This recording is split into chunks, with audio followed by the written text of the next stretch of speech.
Salam sejahtera untuk kita semua. Hari ini hari Rabu tanggal 3 Juni 2020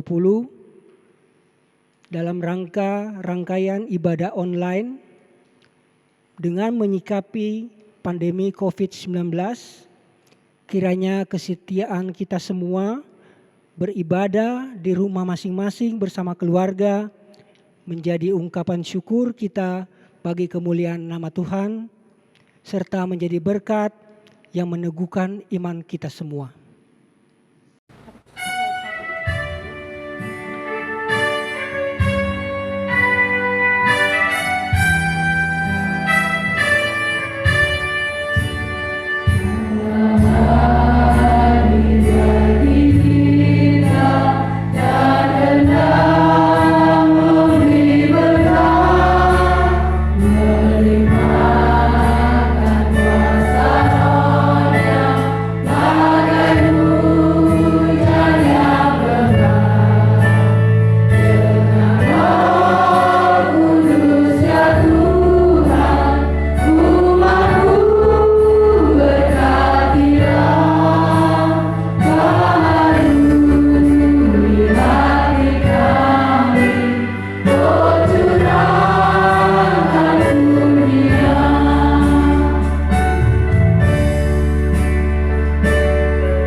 Sebelum kita membaca dan merenungkan firman Tuhan, mari kita satu dalam doa.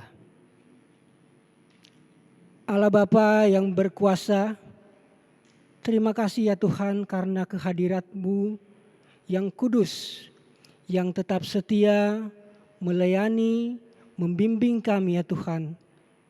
Karena kesetiaan-Mu inilah yang mendukung kami ya Tuhan, sehingga keberadaan kami di tengah-tengah bencana yang kami derita pada saat ini ya Tuhan, kami ditegur oleh-Mu ya Tuhan. Kami akan membaca merenungkan firman Tuhan, kiranya Engkau sertai kami, Engkau memberi kekuatan melalui Roh-Mu yang kudus, sehingga kami dapat berkata-kata seturut dengan kehendak-Mu, dan setiap keluarga yang mendengarkan firman ini bisa melakukan, mempraktekkan di dalam kehidupan kami sehari-hari. Inilah doa kami ya Tuhan, yang kami bawa dalam nama Tuhan Yesus. Amin. Bapak Ibu sekalian, kita akan membacakan firman Tuhan yang terambil dari kitab Taurat, yaitu kitab Imamat, pasal 18 ayat 6 sampai dengan yang ke-30. Imamat pasal 18 ayat 6 sampai dengan 30.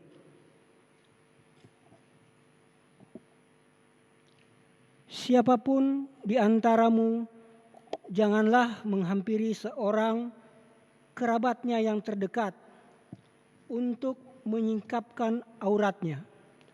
Akulah Tuhan. Janganlah kau singkapkan aurat istri ayahmu, karena ia hak ayahmu. Dia ibumu, jadi janganlah singkapkan auratnya. Janganlah kau singkapkan aurat seorang istri ayahmu, karena ia hak ayahmu, dia ibumu. Jadi janganlah singkapkan auratnya. Janganlah kau singkapkan aurat seorang istri ayahmu, karena ia hak ayahmu. Mengenai aurat saudaramu perempuan, anak ayahmu atau anak ibumu, baik yang lahir di rumah ayahmu maupun yang lahir di luar. Janganlah kau singkapkan auratnya. Mengenai aurat anak perempuan dari anakmu laki-laki ataupun anakmu perempuan, janganlah kau singkapkan auratnya. Karena dengan begitu engkau menodai keturunanmu. Mengenai aurat anak perempuan dari seorang istri ayahmu yang lahir pada ayahmu sendiri, janganlah kau singkapkan auratnya, karena ia saudaramu perempuan. Janganlah kau singkapkan aurat saudara perempuan ayahmu, karena ia kerabat ayahmu. Janganlah kau singkapkan aurat saudara perempuan ibumu, karena ia kerabat ibumu. Janganlah kau singkapkan aurat istri saudara laki-laki ayahmu. Janganlah kau hampiri istrinya, karena ia istri saudara ayahmu. Janganlah kau singkapkan aurat menantumu perempuan, karena ia istri anakmu laki-laki. Maka janganlah kau singkapkan auratnya. Janganlah kau singkapkan aurat istri saudaramu laki-laki, karena itu hak saudaramu laki-laki. Janganlah kau singkapkan aurat seorang perempuan dan anaknya perempuan. Janganlah kau ambil anak perempuan dari anaknya laki-laki atau dari anaknya perempuan untuk menyingkapkan auratnya, karena mereka adalah kerabatmu. Itulah perbuatan mesum. Janganlah kau ambil seorang perempuan sebagai madu kakaknya untuk menyingkapkan auratnya di samping kakaknya selama kakaknya itu masih hidup. Janganlah kau hampiri seorang perempuan pada waktu cemar kainnya yang menajiskan untuk menyingkapkan auratnya. Dan janganlah engkau bersetubuh dengan istri sesamamu, sehingga engkau menjadi najis dengan dia. Janganlah kau serahkan seorang dari anak-anakmu untuk dipersembahkan kepada Molok, supaya jangan engkau melanggar kekudusan nama Allahmu. Akulah Tuhan. Janganlah engkau tidur dengan laki-laki secara orang bersetubuh dengan perempuan, karena itu suatu kekejian. Janganlah engkau berkelamin dengan binatang apapun, sehingga engkau menjadi najis dengan binatang itu. Seorang perempuan janganlah berdiri di depan seekor binatang untuk berkelamin, karena itu suatu perbuatan keji. Janganlah kamu menajiskan dirimu dengan semuanya itu, sebab dengan semuanya itu bangsa-bangsa yang akan kuhalaukan dari depanmu telah menjadi najis. Negeri itu telah menjadi najis dan aku telah membalaskan kesalahannya kepadanya, sehingga negeri itu memuntahkan penduduknya. Tetapi kamu ini haruslah tetap berpegang pada ketetapanku dan peraturanku, dan jangan melakukan suatu pun dari segala kekejian itu, baik orang Israel asli maupun orang asing yang tinggal di tengah-tengahmu. Karena segala kekejian itu telah dilakukan oleh penghuni negeri yang sebelum kamu, sehingga negeri itu sudah menjadi najis, supaya kamu jangan dimuntahkan oleh negeri itu apabila kamu menajiskannya, seperti telah dimuntahkannya bangsa yang sebelum kamu. Karena setiap orang yang melakukan sesuatu pun dari segala kekejian itu, orang itu harus dilenyapkan dari tengah-tengah bangsanya. Dengan demikian, kamu harus tetap berpegang pada kewajibanmu terhadap aku, dan jangan kamu melakukan sesuatu dari kebiasaan yang keji itu yang dilakukan sebelum kamu, dan janganlah kamu menajiskan dirimu dengan semuanya itu. Akulah Tuhan Allahmu. Demikian pembacaan Alkitab. Berbahagialah kita semua yang mau mendengarkan dan merenungkan siang dan malam. Shalom, Selamat sore menjelang malam untuk seluruh keluarga yang ada mulai dari sektor 1 sampai dengan sektor 4. Puji Tuhan kita dapat berkumpul kembali walaupun ini adalah ibadah online, tetapi rutin selalu kita menerima persekutuan yang kudus setiap hari Rabu karena adalah anugerah daripada Tuhan. Perikop yang sudah ada dalam SBU yang sudah ditetapkan oleh Sinode pada hari ini adalah menguatkan tatanan keluarga. Ketika kita berbicara tentang menguatkan tatanan keluarga, terutama keluarga kita mengartikan bahwa apa itu tatanan dan apa itu keluarga. Menurut Kamus Besar Bahasa Indonesia, tatanan itu adalah suatu aturan atau tata tertib yang harus kita lakukan. Sedangkan keluarga adalah suatu persekutuan antara dua individu atau dua orang yang terikat dalam suatu pernikahan dengan cinta kasih dan terikat oleh darah yang terdiri dari seorang ayah, ibu, atau beberapa anak. Itulah yang disebut dengan keluarga. Jadi tatanan keluarga yang dimaksud adalah aturan-aturan yang akan diberikan kepada setiap keluarga. Kalau kita lihat ada beberapa pandangan dari ahli-ahli sejarah tentang Israel, di mana kalau disebutkan tentang keluarga inti di masyarakat Israel, itu bukan hanya terdiri dari seorang suami, seorang istri, atau dengan anak-anaknya. Tetapi lebih dikembangkan daripada apa yang sudah kita ketahui. Di pembacaan Alkitab disebutkan bagaimana aturan yang dibuat itu berlaku juga terhadap saudara-saudara dari seorang laki-laki. Begitu juga saudara-saudara dari perempuan atau ibu. Lebih luas lagi keluarga inti sampai kepada keturunan pertama, cucu, keturunan kedua, cece bahkan.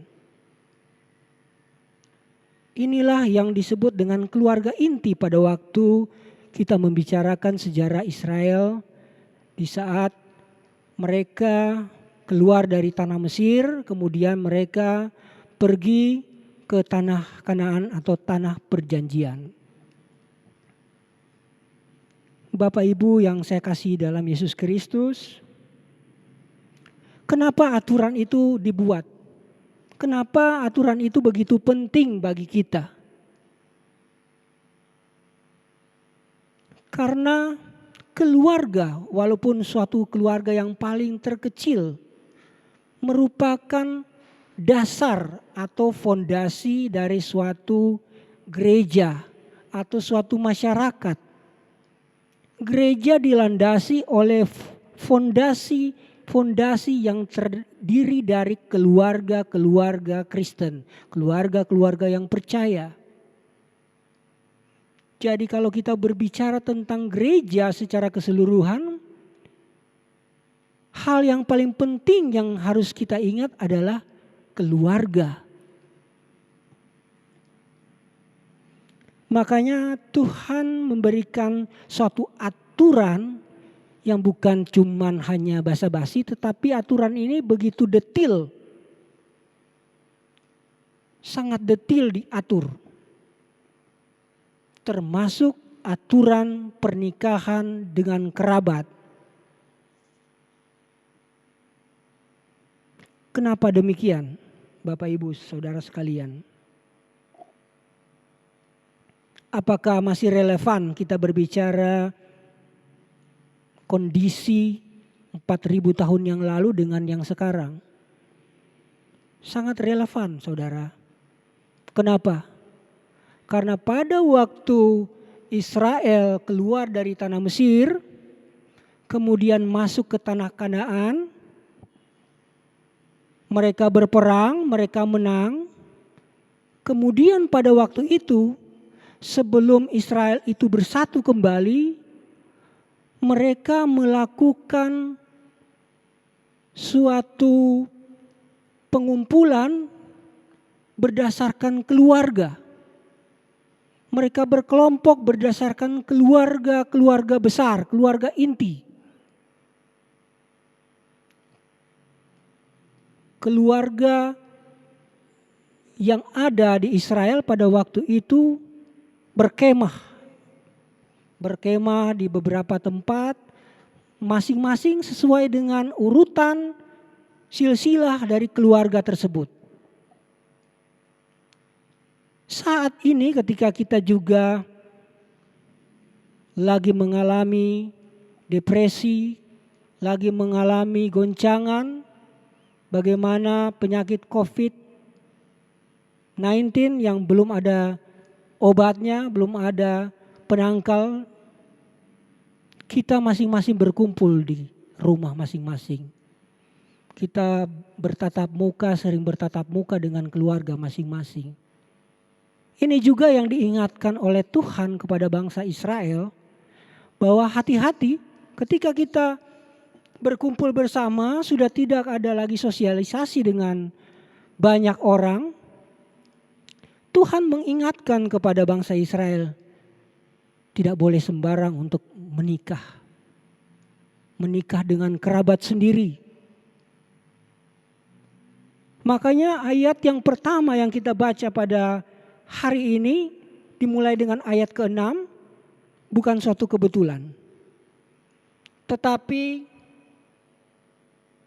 ini yang melandasi pembacaan firman kita pada hari ini.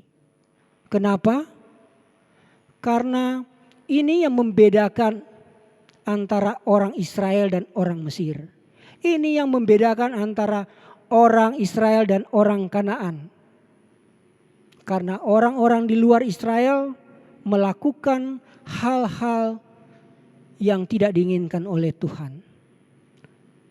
Yakni berpoligami, kawin dengan sanak saudara sendiri. Ini yang ditentang, bahkan ditulis najis. Sedangkan umat Israel itu harus kudus di mata Tuhan. Begitu juga dengan kita. Bagaimana kita menguatkan tatanan keluarga kita. Kita juga harus menjadi keluarga yang kudus. Bapak Ibu yang saya kasihi dalam Tuhan Yesus Kristus, kehidupan keluarga memang sangatlah penting. Sehingga ketika ada pernikahan dengan antar kerabat sendiri, itu dapat merusak tatanan yang sudah kita bangun. Zaman yang sudah berkembang saat ini, zaman yang butuh penuh dengan teknologi yang canggih, yang beberapa waktu lalu kita masih bisa berkumpul, bersua bersama-sama, tetapi secara tiba-tiba kita bisa berpisah satu dengan yang lain. Tetapi gereja Tuhan, gereja yang dinamis, yang tidak dapat dibatasi oleh penyakit, yang tidak dapat dibatasi oleh apapun juga.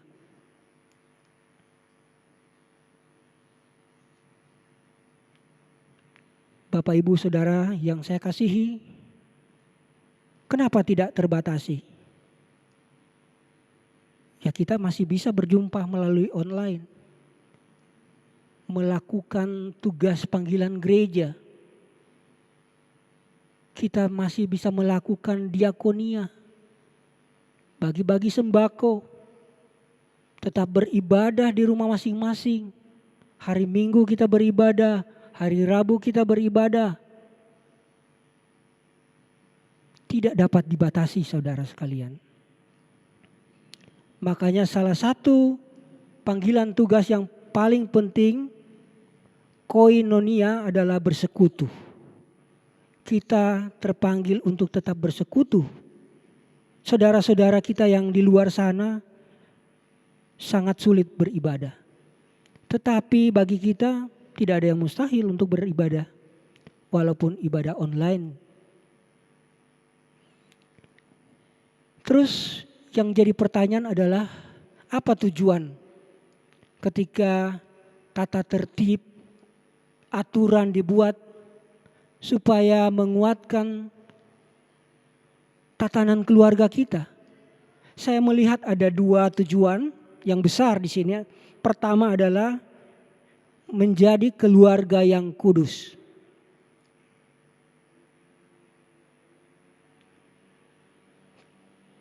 Dalam perjanjian yang baru, gereja sebagai koinonia merupakan tubuh Kristus. Kita menjadi satu tubuh. 1 Korintus 12 ayat 26. Persekutuan yang kita alami, yang kita laksanakan itu berdasarkan firman Allah. Bukan karena dunia, tetapi karena firman Allah.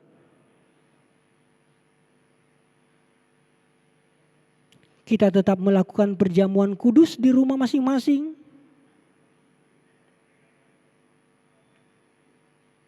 Kalau kita membatasi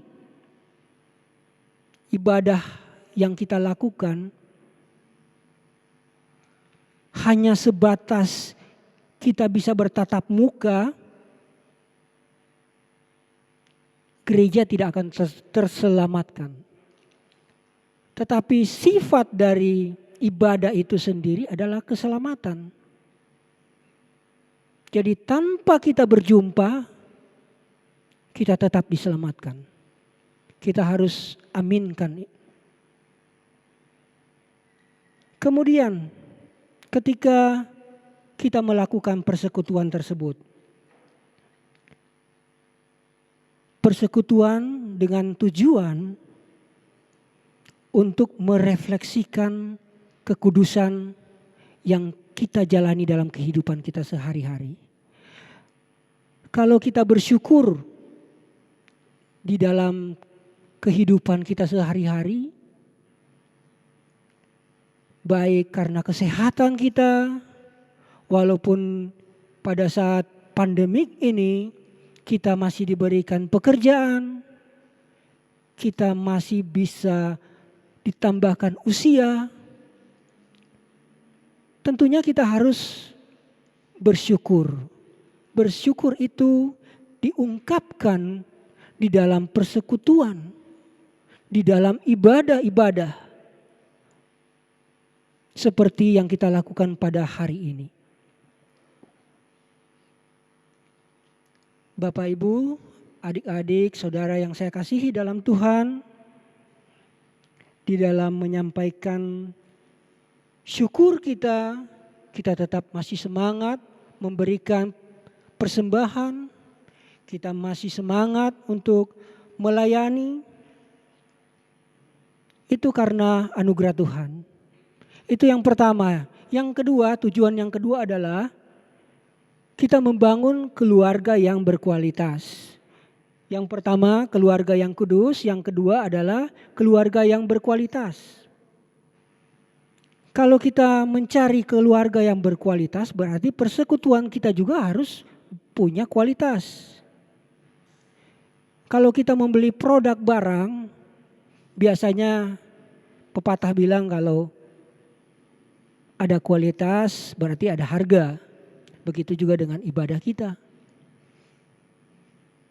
Senantiasa kita harus pelihara apa yang sudah kita capai dalam ibadah-ibadah yang sudah kita jalani, kita pertahankan, bahkan tetap bertumbuh. Karena seiring dengan tantangan yang kita hadapi yang mungkin sudah bosan di rumah, Bapak, Ibu, dan saya sering mungkin di rumah terlalu lama, tetapi iman kita selalu berproses. Iman bukan datang untuk satu kali saja kita pergunakan seterusnya, tetapi iman kita selalu diperbaharui. Ketika kita waktu-waktu yang lalu kita bisa doa malam, tetapi hari ini pun di rumah kita bisa bikin doa malam di rumah. Kita berdiskusi dengan keluarga kita, kita bikin penalaah Alkitab PA terhadap keluarga kita. Gunanya apa, saudara? Gunanya supaya kita memperkuat iman kita memperkuat pengetahuan tentang firman Allah, tentang kebenaran. Karena dengan pemahaman tentang firman Tuhan dan penghayatan iman yang benar, maka keluarga kita, diri kita yang menjadi bagian yang terintegrasi dengan gereja, kita akan mendapatkan suatu panggilan yang khusus dengan talenta-talenta yang kita miliki, dan kita tetap berkarya untuk panggilan gereja. Saat ini kita memasuki Minggu Pentakosta. Ketika kita merayakan hari Pentakosta, kita mengingat ketika waktu itu murid-murid Rasul yang pertama, ketika mereka menanti Roh Kudus yang dijanjikan oleh Yesus ketika dia sudah terangkat ke sorga,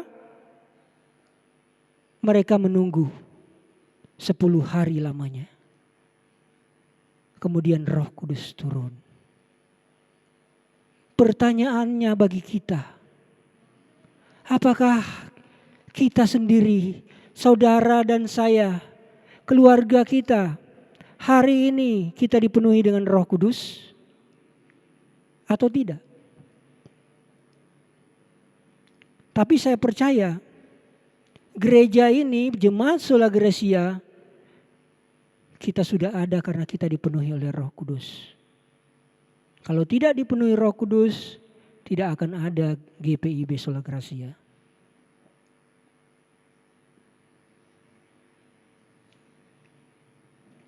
Ada 2 hal yang menjadi harapan buat kita semua. Yang pertama adalah kita mendapatkan kemampuan yang baru. Ketika kita sudah mendapat tujuan yang pertama keluarga yang kudus, yang kedua keluarga yang berkualitas, harapan yang akan kita dapat, harapan yang pertama adalah kemampuan yang baru. Kemampuan apa? Ketika murid-murid Yesus yang pertama menerima Roh Kudus, mereka dapat berkata-kata dengan bahasa yang dimengerti oleh banyak orang, banyak suku bangsa pada waktu itu. Kita juga dapat atau mampu, kita diberi kemampuan yang baru untuk itu oleh karena Roh Kudus. Tetapi sesuai dengan zaman. Kita tidak perlu mendapatkan suatu bahasa ilahi, tidak perlu. Yang kita perlukan pada saat ini adalah orang-orang yang bertalenta, bahkan anak-anak kita yang punya multi talenta, di rumah membangun dengan suara yang baik, suara yang memuji Tuhan, bermusik, punya keahlian multimedia, dan lain sebagainya. Itu talenta yang diberikan. Saudara, anak saudara diberikan kemampuan yang baru. Itu yang pertama. Yang kedua, kita mendapatkan keberanian yang baru. Kenapa? Kenapa dengan keberanian yang lama? Kita ingat Bapak Ibu, bahwa ketika Yesus disalibkan, kemudian mati, bangkit, murid-murid Tuhan Yesus pada waktu itu hidup dalam kecemasan dan ketakutan. Kita juga saat ini hidup dalam kecemasan, ketakutan. Ketika kita diberi kemampuan yang baru, keberanian yang baru,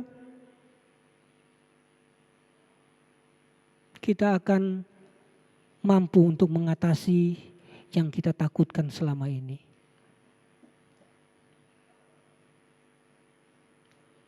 Kemampuan, keberanian yang baru akan membuat kita bertransformasi dari keluarga yang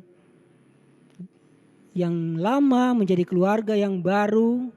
Kalau kita mengikuti ibadah online hari Rabu minggu yang lalu, kita lihat di situ ada yang namanya new life, new normal. Hidup yang baru, hidup normal yang baru.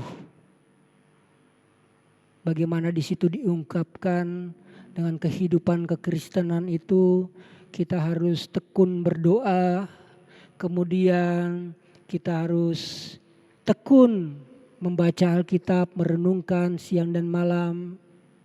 Tetapi hari ini kemampuan yang baru dan keberanian yang baru. Begitu juga dengan persekutuan keluarga kita.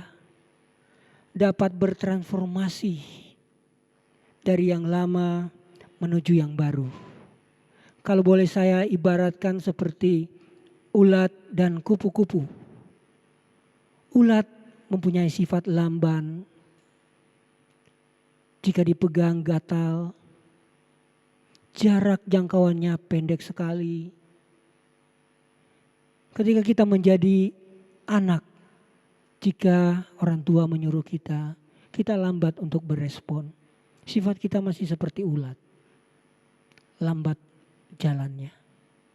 Tetapi ketika kita bertransformasi menjadi kupu-kupu, daya jelajahnya kita luas sekali. Hari ini membuktikan.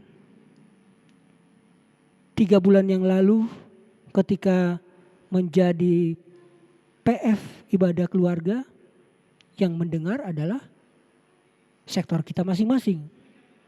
Tetapi saat-saat berlangsung ibadah online, kita melintasi sektor. Didengar oleh keluarga dari sektor 1, sektor 2, sektor 3, sampai dengan sektor 4. Lintas sektor. Kita menjadi kupu-kupu. Yang berubah bukan hanya fisik kita, tetapi sikap kita, bahkan yang paling penting, roh kita diubahkan.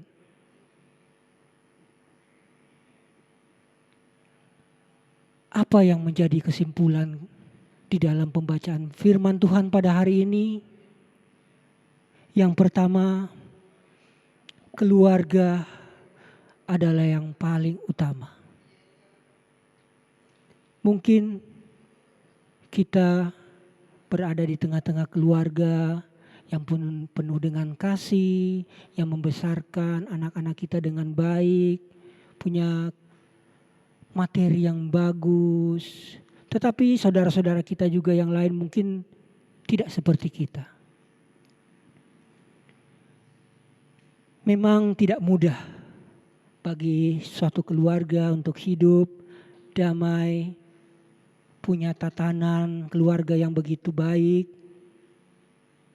Tetapi yang paling penting, kita sebagai bagian daripada gereja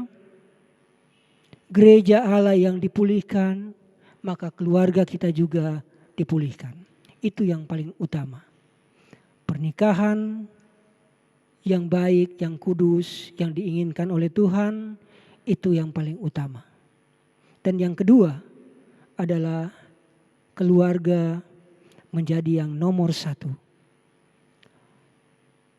kita semua yang hidup dalam suasana yang mungkin tidak kita inginkan, kita sudah melalui berbagai macam tantangan, hambatan, bencana. Tentu kita lebih memikirkan keluarga daripada memikirkan bagaimana rekening kita di bank bertambah. Tetapi jauh daripada itu, kita lebih memikirkan bagaimana keluarga kita yang di rumah, istri kita, suami kita, anak-anak kita, lebih penting dari segalanya.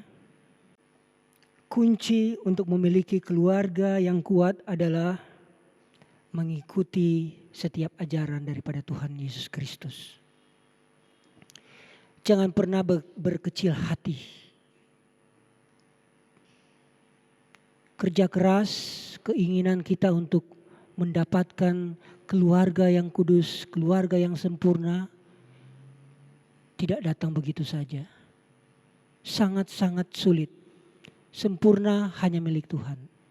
Tetapi kita jangan pernah menyerah, jangan berkecil hati. Ketika kita membangun keluarga kita sesuai dengan ajaran Tuhan, sesuai dengan aturan, tata tertib yang sudah diajarkan oleh Tuhan Yesus, termasuk iman kita, iman yang berproses, termasuk doa kita, pertobatan, pengampunan, kasih, sukacita, bahkan jangan pernah lupa, tetap bekerja di ladang Tuhan. Maka rumah kita atau keluarga kita bisa menjadi tempat perlindungan yang layak, bisa menghadirkan kedamaian, bahkan menghadirkan sukacita yang luar biasa untuk kita semua. Immanuel, Allah beserta kita. Amin. Bapak Ibu sekalian, mari kita berdoa syafaat. Kita berdoa. Bapa dalam kerajaan surga, terima kasih ya Tuhan, karena penuh kelimpahan yang kami terima berkat dari hari lepas hari. Itu karena kesetiaan Allah terhadap keluarga kami ya Tuhan. Sehingga kami mendapatkan kemampuan, keberanian yang baru. Di dalam suasana, di dalam setiap kondisi yang kami hadapi ya Tuhan. Kami berdoa ya Tuhan untuk negara dan bangsa kami. Di tengah-tengah pencobaan yang datang di dalam negara kami ya Tuhan. Kami tahu pemimpin-pemimpin kami ya Tuhan berusaha semaksimal mungkin. Tapi kami tahu ya Tuhan, Engkau tempatkan anak-anak Tuhan di tengah-tengah pemerintahan ini ya Tuhan. Sebagai wakil Tuhan. Sehingga mereka dapat berkarya. Mereka dapat memberikan kebijaksanaan, hikmat daripada Tuhan. Sehingga apa yang akan dicapai oleh pemerintahan ini ya Tuhan, hanya seturut dengan kehendak-Mu. Bapa dalam kerajaan surga, saat ini juga ya Tuhan kami berdoa untuk gereja-gereja yang ada di dunia ini ya Tuhan. Terutama gereja di Indonesia, lebih erat lagi ya Tuhan, GPIB ya Tuhan.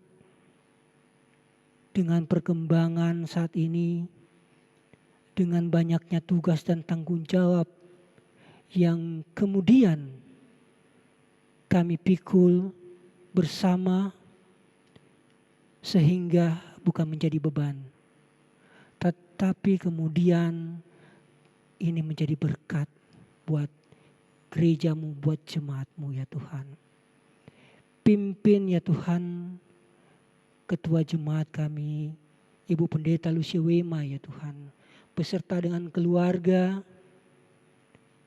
supaya hamba-Mu itu ya Tuhan, dia dapat selalu mendapatkan hikmat luar biasa daripada Tuhan, hingga menggembalakan umat-Mu di dalam suatu keluarga-keluarga yang menghadirkan keluarga-keluarga yang kudus, yang berkenan kepada Allah.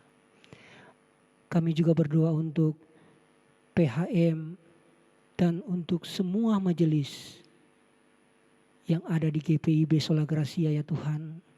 Kiranya setiap langkah pengorbanan yang mereka jalani, mereka lakukan,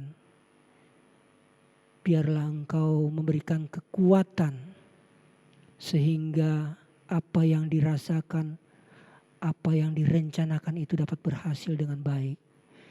Bapa dalam kerajaan surga, kami juga berdoa untuk setiap keluarga-keluarga yang berada di seluruh sektor, dari sektor 1 sampai dengan sektor 4 ya Tuhan. Ketika ada kerabat-kerabat kami ya Tuhan yang mungkin dalam kelemahan fisik, kiranya Engkau memberikan kesembuhan, Engkau memberikan kekuatan yang baru, sehingga jemaat-jemaat yang sakit bisa dipulihkan. Ketika jemaat-jemaat kami juga yang lain yang rindu untuk bekerja ya Tuhan, tetapi terhalang oleh banyaknya kendala saat ini ya Tuhan, kiranya Engkau memberikan juga mereka suatu keberanian yang baru, sehingga mereka memperoleh apa yang mereka butuhkan, bukan yang diinginkan.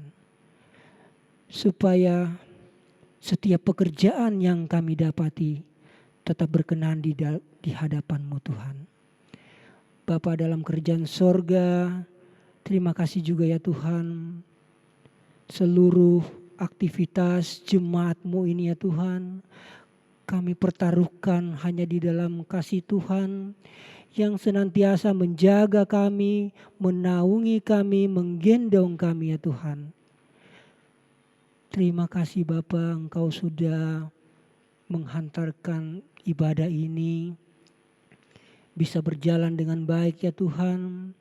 Itu karena dukungan support dari teman-teman sepelayanan kami ya Tuhan. Kiranya Engkau berkati juga teman-teman multimedia ya Tuhan yang bekerja keras untuk terselenggaranya ibadah online ini.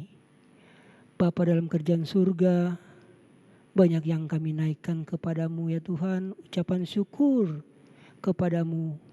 Karena begitu banyak berkat yang kami terima, yang tidak dapat kami ucapkan satu persatu ya Tuhan. Kiranya Engkau terima setiap ucapan syukur kami ya Tuhan. Dan kami berdoa juga ya Tuhan untuk ucapan syukur yang kami berikan melalui persembahan ya Tuhan. Biarlah setiap persembahan yang kami serahkan ini ya Tuhan, bisa Engkau pakai dalam pelayanan kami di waktu-waktu yang akan datang ya Tuhan. Engkau berkati setiap orang yang memberi dengan kerelaan hati, sehingga setiap pundi-pundi perbendaharaan yang mereka keluarkan ya Tuhan, bisa menjadi berkat buat banyak orang. Terima kasih ya Bapa. Inilah doa dan ungkapan syukur kami kepadamu yang kami naikkan hanya di dalam nama Tuhan Yesus Kristus yang menjadi juru selamat kami yang hidup dari dahulu, sekarang, sampai selama-lamanya. Amin. Bapak, Ibu, Saudara sekalian, firman Tuhan yang sudah kita dengar, biarlah kita praktekkan dalam kehidupan kita sehari-hari, dan hiduplah dengan iman yang sejati kepada Tuhan kita Yesus Kristus.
Angkatlah hati dan pikiranmu kepada Tuhan, serta terimalah berkat-Nya. Kasih karunia Tuhan Yesus Kristus dan kasih Allah dan persekutuan Roh Kudus menyertai kamu sekalian. Amin.